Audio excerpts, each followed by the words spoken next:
क्या हुआ ऐसा, तो श्री मुलायम सिंह जी ने मुझे बहुत समझाया कि देखो ऐसा है ना कि छोटी पार्टियां टूट जाती हैं, आप खुद लड़ो इलेक्शन। तब जाकर मैं इलेक्शन लड़ा। मैं लड़ा भी नहीं, पहले चला गया राज्यसभा में, उसके बाद में आके इलेक्शन लड़ा। तो ये समझ लीजिए कि पार्टी का पिलर जो होता है, पार्टी की मेन जो होती है, वो पार्टी का संगठन होता है। संगठन ये एमएलए भेजता है, बनाता है, और संगठन एमएलए को उतारता है।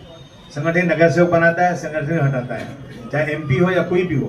आप जाकर देखिए, उत्तर प्रदेश में बड़े बड़े एमपी, बड़े बड़े एमएलए समाजवादी पार्टी के दफ्तर का चक्कर लगाते रहते हैं, 4-4 दिन तक मुलाकात भी उनकी नहीं होती है।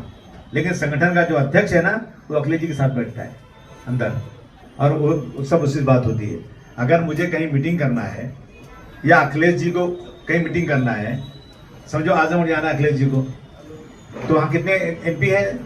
अपने 2 एमपी हैं वहाँ। एमएलए कितने? 10 हैं। तो किसको फोन करेंगे, किससे बात करेंगे?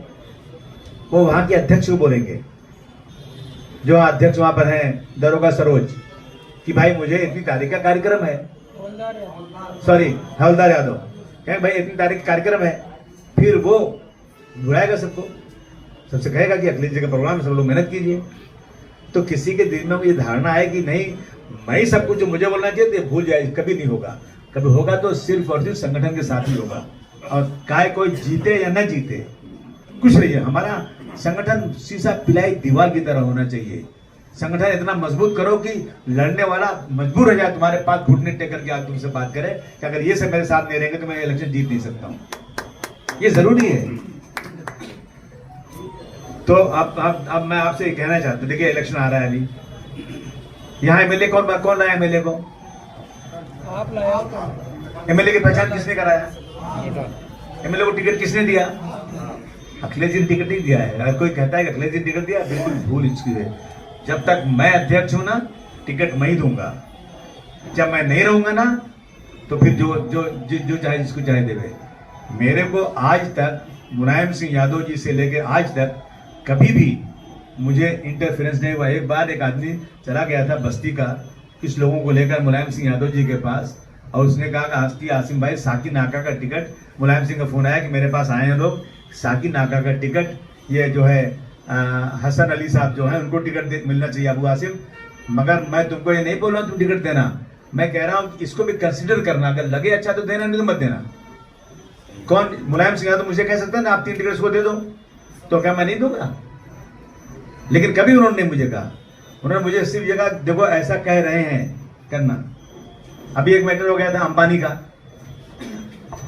अंबानी के खिलाफ हम लोग चले गए थे, तो मुझे फोन आया शिवपाल यादव जी का, अरे भाई वो अंबानी साहब है ना, उनका जो है कुछ आप लोगों ने वो किया है, अपोज किया है, उसको विड्रॉ कर लीजिए।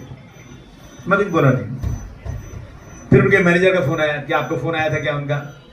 मैंने कहा आया था, मैं कुछ नहीं बोला।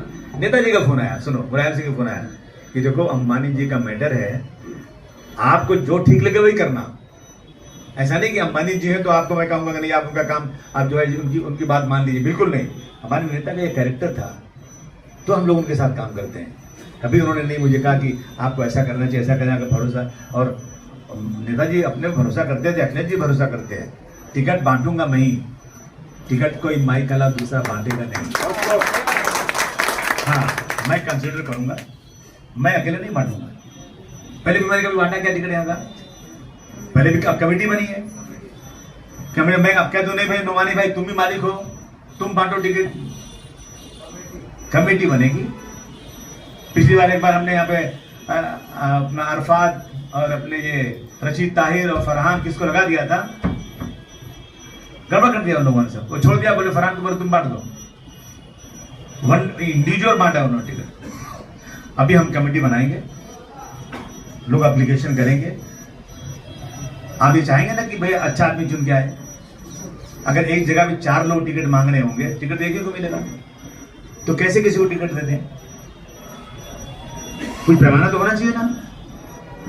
देखा जाएगा पहले आदमी ने साथ दिया कि नहीं दिया है, ये आदमी कैरेक्टर क्या है, ये आदमी कैसा है, लड़े जीत कर आएगा तो काम करेगा नहीं करेगा, रहेगा या चुन के आने के दूसरे दिन बाद बोलेगा साला मैं तो चला भाई किधर भी साला, फिर मैं जंगल में ढूंढते रहूँ गाड़ी लेके, मिलेगा कि नहीं मिलेगा, कहाँ ढूंढूं उसको।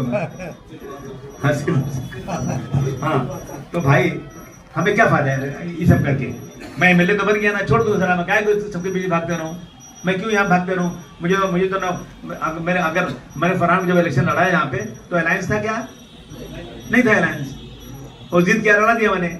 जब अलायंस था तो मैंने फरहान को नहीं लड़ाया, मैंने रईस को लड़ाया कि रईस अच्छा काम करेगा। अब की बार भी अलायंस था, रईस को लड़ाया, फरहान को नहीं लड़ाया मैंने। मेरे घर का नहीं लाया मैंने। मुझे घर रिश्तेदार नहीं देखना, मुझे देखना है पार्टी कैसे बने, पैसे कैसे काम हो। लेकिन जीतने वाला भी सबके साथ रहना चाहिए। ये अपनी मनमानी नहीं चलेगी पार्टी के अंदर, सुन लीजिए बात ये आपको। और हमें पार्टी मजबूत करना है। देखिए पार्टी का एक वसूल है, ये बुक है ना जो पार्टी का संविधान बना है। संविधान कहता है कि पार्टी के पद पर वही आदमी रह सकता है। ऐसा चलता फिरता आदमी और पद दे दिया, ऐसा नहीं है। एक आदमी ऐसा होना चाहिए जो कम से कम 50 आदमी तक समाजवादी पार्टी की नीतियों को पहुंचा सके। 50 आदमी तक मुश्किल है क्या? अगर एक नेता बनना चाहता है आदमी और 50 आदमी तक मुलायम सिंह यादव समाजवादी पार्टी की नीतियों को नहीं पहुंचा सके तो वो आदमी कैसा पदाधिकारी? वो तो पदाधिकारी बेकार है फिर। इस बुक में 20-20 रुपए के 50 पेज हैं, जिसकी टोटल होती है 1000 रुपए। मुझे मेंबर बनना है तो मैं पहले बुक लूंगा 1000 रुपए की और 20 रुपया के मेंबर खुद बन जाऊंगा मैं। और 49 पेज जो बचा है ना, मैं जाऊंगा अलग अलग जिनकी उम्र 18 साल की है उनको ढूंढूंगा, उनको बताऊंगा भैया समाजवादी पार्टी की मेंबरशिप चल रही, मेंबर बन जाओ आप।